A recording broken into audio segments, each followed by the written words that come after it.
Ce journal vous est offert par le FPI, Fonds des promotions de l'industrie, votre partenaire privilégié pour la réussite de vos projets.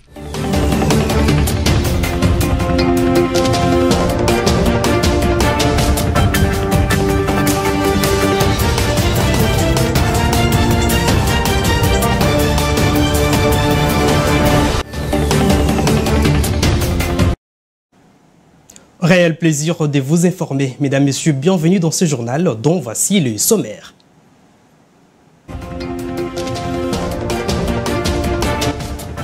Le gouvernement annonce quelques mesures pour faire face à la dépréciation du franc congolais face au dollar américain après une réunion de crise présidée par Félix Tshisekedi.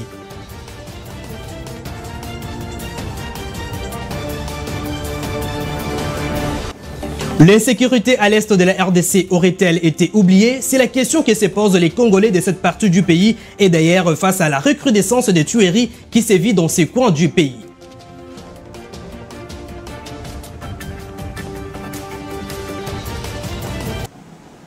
Bonsoir, si vous nous rejoignez, le président Félix Tshisekedi a échangé lundi du 7 juillet 2023 avec le ministre d'État des Arabes Unis à la tête d'une délégation venue signer un partenariat avec la société aurifère du Kivu et du Maniema sur l'exploitation des minerais. Suivez. La signature des nouveaux partenariats sur le mine avec les Émirats Arabes Unis a été saluée par le président Félix Tshisekedi, qui s'est montré satisfait des relations qui existent entre les deux pays. Il a émis le vœu de voir ces nouveaux partenariats être le début d'une transformation qui va toucher les Congolais, particulièrement ceux de l'Est du pays qui doivent bénéficier des ressources naturelles de leur région. Ces projets d'un coût global de plus de 1,9 milliard de dollars américains permettra de mettre en place plus de 4 mines industrielles qui devraient connecter les provinces du Sud Kivu et du Maniema. Il contribuera à révolutionner la partie est de la RDC. Notons que la délégation des Émirats Arabes Unis était composée de plusieurs chefs d'entreprise privés et publics. Du côté congolais, plusieurs chefs d'entreprise et de membres du gouvernement ont assisté à cette cérémonie, notamment le vice-premier ministre en charge de l'Intérieur, celui de la Défense, le ministre des Infrastructures et Travaux publics, le ministre de Mines, du Portefeuille et de la Santé publique. Parlons de 9e jeu de la francophonie. À seulement 11 jours du début de ce jeu, le Premier ministre Jean-Michel Sama-Lukonde a réuni le lundi du 7 juillet 2023 à la primature toutes les parties prenantes à la préparation de cet événement historique pour la République démocratique du Congo. Il s'agit de passer en revue toutes les questions relatives à la réussite de cette compétition. On écoute tour à tour Isidore Kwanja et Patrick Mouyaya au sortir de cette réunion. Nous avons reçu déjà à peu près 300 athlètes et 100 accompagnateurs qui sont venus du Togo, du Bénin, du Burkina Faso, du Congo-Brazza, du Tchad, du Cameroun. Donc toutes ces délégations sont arrivées, sont accueillies, sont logées à l'université de Kinshasa. Ils se plaisent, ils sont très contents. Aujourd'hui, ils sont descendus pour voir les sites. Ils étaient à Tata Raphaël, au Stade des Martyrs, et c'est là qu'ils vont commencer à faire leurs entraînements. Et nous lançons un message à toutes les autres délégations qui s'apprêtent à venir à Kinshasa, que Kinshasa est prête à accueillir toutes ces délégations et que ça sera une fête ici à Kinshasa. À propos des ambulances, le Premier ministre nous a dit, et comme nous l'avions déjà dit par le passé, que les ambulances voulues de type A sont bel et bien arrivées, qu'il y avait des petits travaux qu'il fallait aménager pour correspondre aux équivalents, aux normes techniques. Cela a été fait. Il y a des questions, notamment sur la sécurité. Je pense que la garde républicaine va se charger de la sécurité de tous les sites qui ont été choisis pour le jeu. Évidemment, la police ne sera pas laissée en laisse. Et donc, il n'y a aucune question qui n'a été, j'allais dire, mise de côté ou qui n'a pas été suivie dans les détails qu'il fallait. Nous pensons avoir alors pris toutes les dispositions, y compris à la télévision nationale, pour que la couverture de jeu soit un succès sur tout le plan. Merci. Je l'ai annoncé au sommaire, le gouvernement annonce quelques mesures pour faire face à la dépréciation du franc congolais face au dollar américain après une réunion des crises présidée par Félix Tshisekedi. Cette annonce a été faite au cours du briefing hebdomadaire tenu le lundi du 7 juillet 2023 à Kinshasa. On écoute le ministre des Finances Nicolas Kazadi. La première des mesures, c'est que la Banque centrale, qui aujourd'hui dispose de réserves importantes, a commencé à intervenir sur le marché des changes. Et vous constaterez que depuis la fin de ce week-end, il y a déjà un début de retournement de la situation qui a été permis par les interventions de la Banque centrale. Et ces interventions vont se poursuivre dans les jours qui viennent pour réellement rétablir la situation. D'abord stopper l'hémorragie et ensuite revenir vers la situation avant cette surchauffe.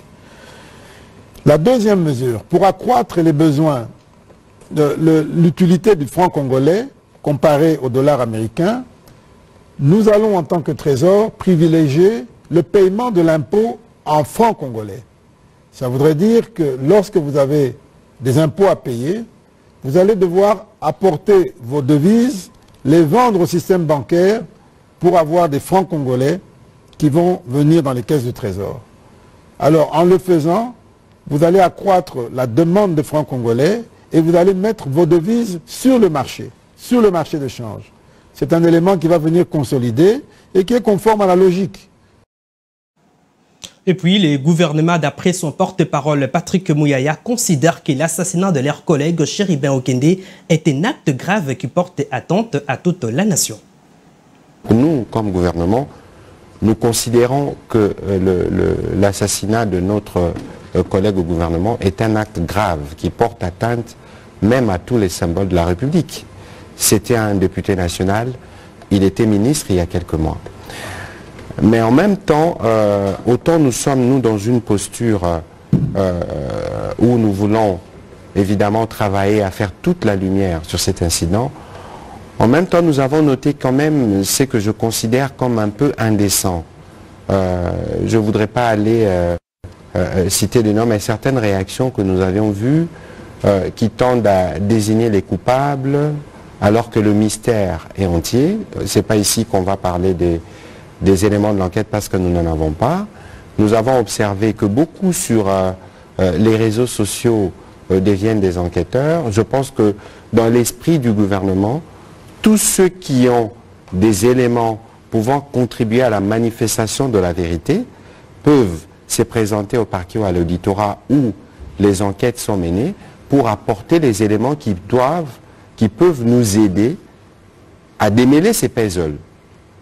Parce qu'aujourd'hui, beaucoup de choses ont été dites, mais personne ne peut vous dire avec certitude comment les événements se sont passés. Et donc, nous ne voulons pas aller là-bas, nous voulons, nous, aller vers des enquêtes qui nous permettront de faire éclater la vérité pour que soient punis avec la plus grande rigueur ceux qui ont commis cet acte.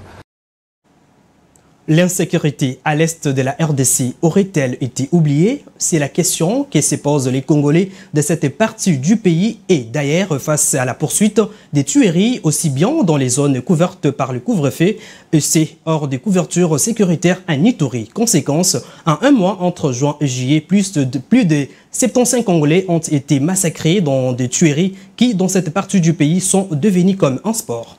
Suivez.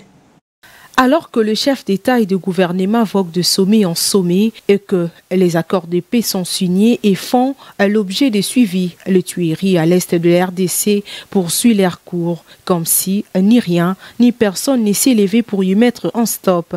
Chaque jour, les soleils s'élèvent avec de nouvelles macabres exactions et des massacres, même dans les partis supposés apaiser le couvre-feu entre les FARDC et la coalition M23 RDF.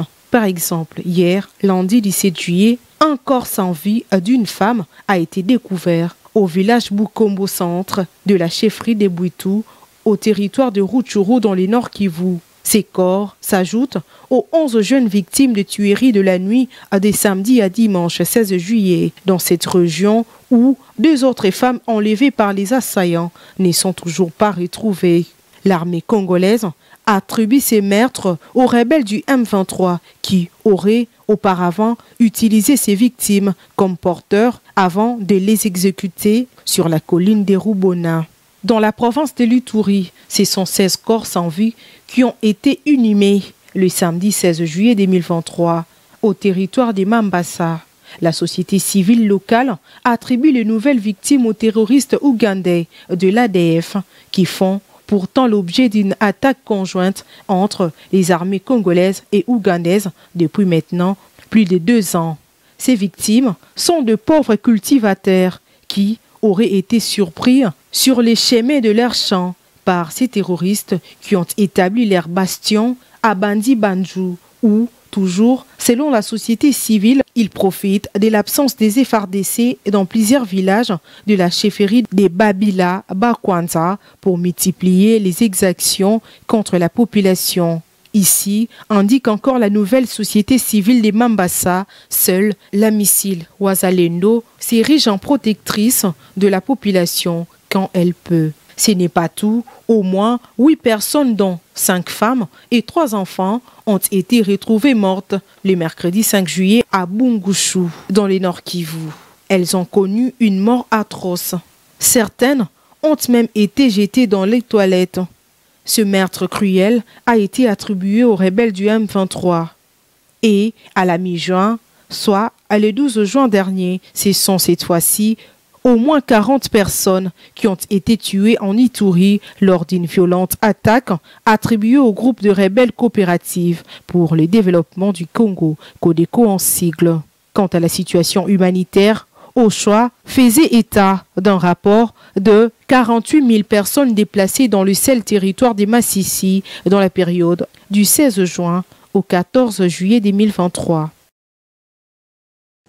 Évoluons dans ces journaux. La journée internationale Nelson Mandela est célébrée le 18 juillet de chaque année dans le but d'honorer la lutte de Nelson Mandela contre l'apartheid. Un combat inachevé, il a consacré sa vie au démantèlement du racisme. Retour sur le parcours de ce militant qui a passé 27 ans de sa vie en prison avant de devenir le premier président noir de l'Afrique du Sud. La journée internationale Nelson Mandela a pour but de partager l'héritage d'un homme qui a changé le XXe siècle et contribué à façonner le XXIe. C'est un moment privilégié pour renouer notre attachement aux valeurs qui ont inspiré Nelson Mandela, sa détermination absolue, son profond engagement pour la justice, les droits de l'homme et les libertés fondamentales, sa conviction profonde dans l'égalité et la dignité de chaque être humain, son engagement total pour le dialogue et la solidarité envers et contre toutes les divisions. Nelson Mandela était un grand homme d'État, un fervent défenseur de l'égalité. Nelson Mandela nous rappelle nos propres capacités à résister à l'oppression, à faire valoir la justice sur l'inégalité, la dignité sur l'humiliation, le pardon ainsi que la haine, alors que le monde en œuvre en faveur de l'agenda 2030 pour le développement durable et cherche à surmonter de nouvelles sources d'adversité. Rappelons-nous les leçons de la vie de Nelson Mandela et l'humanisme essentiel qu'il a guidé. Pour être libre, il faut non seulement se débarrasser de ces chaînes, mais aussi vivre d'une manière qui respecte et renforce la liberté des autres. Et en sport, la 9e Coupe du monde de football féminin qui va s'ouvrir jeudi 20 juillet 2023 en Australie et en Nouvelle-Zélande sera la première à avoir s'affronter 32 équipes venant de 5 continents différents à l'instar du mondial masculin organisé au Qatar. Suivez. La 9e édition de la Coupe du monde de football féminin qui va s'ouvrir jeudi 20 juillet en Australie et en Nouvelle-Zélande sera la première à voir s'affronter 32 équipes venant de 5 continents différents, à l'instar du mondial masculin organisé au Qatar l'hiver dernier. Un beau symbole du développement significatif du football et plus largement du sport féminin au cours de ces dernières années. Par rapport à l'édition 2019, le montant des primes octroyées par la FIFA aux équipes participantes a sensiblement augmenté, s'élevant à près de 110 millions de dollars pour 2023. Cette année, le continent africain sera représenté par les 4 demi-finalistes de la CAN féminine, qui sont le Maroc, la Zambie, le Nigeria et l'Afrique du Sud. La Nouvelle-Zélande, pays hôte, est en première ligne aux côtés de la Norvège, des Philippines et de la Suisse dans le groupe A. Le Nigeria est dans le groupe B avec l'Australie, l'Irlande et le Canada. La Zambie avec l'Espagne, le Costa Rica et le Japon dans le groupe C. Aucun pays africain dans les groupes D et E composés de la Chine, le Danemark, l'Angleterre et Haïti. Puis des Pays-Bas, du Portugal, des États-Unis et du Vietnam pour le groupe E, affectueusement qualifié de groupe de la mort. Tandis que le groupe F est composé de la France, de la Jamaïque, du Brésil et du Panama. Un cocktail tout autant redoutable. L'Afrique du Sud est dans le groupe G avec la Suède, l'Italie et l'Argentine, tandis que le Maroc, le premier pays du Maghreb à se qualifier pour la Coupe du Monde féminine, espère marquer les esprits dans le groupe H contre l'Allemagne, la Colombie et la Corée du Sud. Le premier match d'une nation africaine verra le Nigeria, 9 fois champion d'Afrique, affronter le Canada vendredi, tandis que la Zambie affrontera le Japon samedi dans le groupe C avant de se frotter à l'Espagne et au Costa Rica. L'Afrique du Sud fait face à la Suède dimanche et le Maroc défendra ses couleurs contre l'Allemagne lundi. C'était un reportage de nos confrères d'Africa News. Mesdames, Messieurs, c'est tout pour ce journal, mais avant tout les rappels de principaux titres.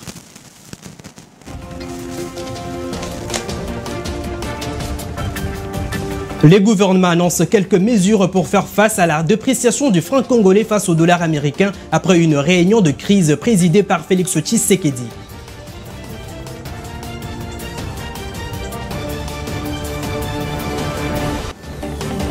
L'insécurité à l'est de la RDC aurait-elle été oubliée? C'est la question que se posent les Congolais de cette partie du pays et d'ailleurs face à la recrudescence des tueries qui sévit dans ce coin du pays.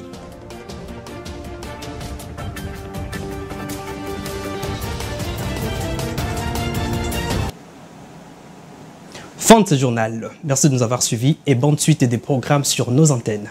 Au revoir.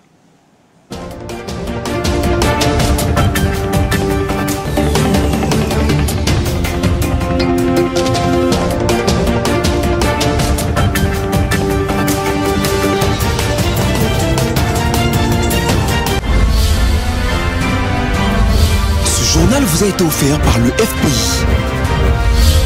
Fonds des promotions de l'industrie. Votre partenaire privilégié pour la réussite de vos projets.